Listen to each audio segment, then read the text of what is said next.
During the last several decades, the human population has expanded like never before in history, reaching a population of 8 billion in 2022, and it is expected to increase another 2.5 billion over the next 30 years. This increase in the world's population has been accompanied by an also sudden increase in the number and size of cities and quality of life of its inhabitants. However, this development has come at a cost for the natural environment. Not only has the urban expansion resulted in the loss of biodiversity, but it also has hugely contributed to the emissions of greenhouse gas emissions through the burning of fossil fuels. The loss and lack of vegetation in cities has severe impacts on the local climate and temperatures. Both vegetation and water bodies have a great impact on the regulation of ground temperatures. Water bodies can absorb and store a great amount of the solar radiation that comes into the earth, all while cooling and heating at a much slower pace than Earth's surfaces. While bodies of water can have an increase of temperature of up to 4 degrees Celsius during the day, vegetated soil can have an increase of up to 20 degrees, though it is much quicker to cool during the night. Besides the cooling effect, the degradation of the natural environment and lack of green areas take away other of the benefits that come with it. In mountainous areas, vegetation acts as a protector by stabilizing slopes, minimizing erosion, and reducing the amount of sediment carried downstream.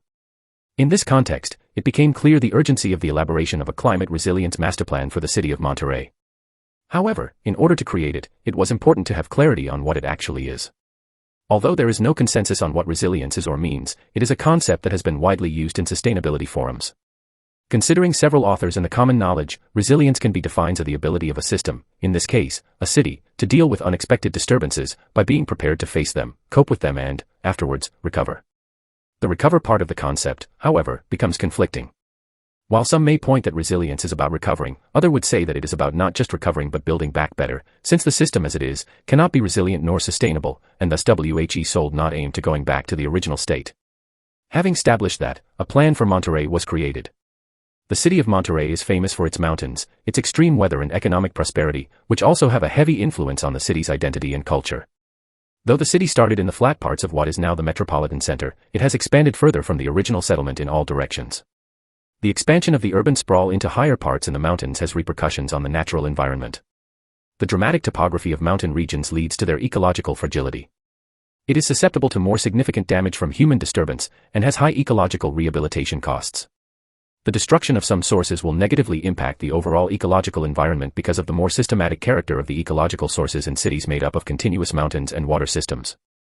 The project contemplates the rehabilitation of a water stream that originates in the Luis Donaldo Colosio neighborhood, which is one of the few neighborhoods in all of the metropolitan area with a very high level of marginalization.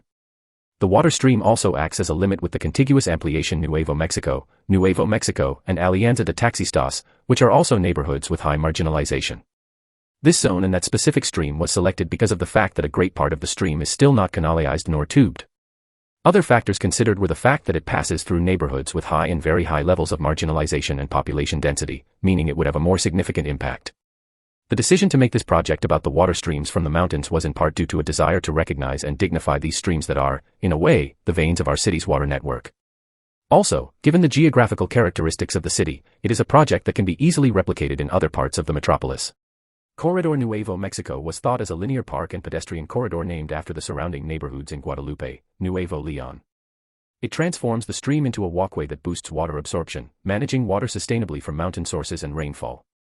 The project aims to connect neighborhoods through a community-managed linear park, integrating nature into the city, and reducing water-related risks, such as intense water runoff and landslides. It achieves this via permeable pavement, rain gardens, and the renaturalization of some parts of the stream. This model can be replicated in similar mountain-originated urban water streams throughout the metropolitan area. The first section of the project, located the nearest to the mountain, is planned to remain as natural and with as little intervention as possible. This will promote the thriving of native species while being the main area for water retention during heavy rain periods. By being naturally forested, will also have a positive impact on thermal sensation.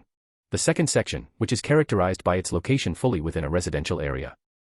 Given these characteristics, the strategies that are proposed are the implementation of rain gardens on the sidewalks to retain rainwater during periods of heavy rain, slow it down and absorb it into the soil as it goes downhill. It also contemplates the implementation of permeable pavement that allows water to pass through it instead of running off. To maximize water captation, sidewalks have a light slope that drains water into the rain garden and the pavement, with the ultimate goal of reaching the soil. The third section is focused on a specific area of the project that characterized by the presence of an open and semi-natural watercourse, surrounded by buildings. The strategy here contemplates a pedestrian path to connect different parts of the community, including housing and a school, through a natural environment. This part of the project includes the conservation of natural elements along the water course, as well as the implementation of water speed reduction to chinks, such as rocks and bushes. With the intention of promoting water absorption, the pedestrian paths use permeable techniques, as well as having a slope to direct water to the stream.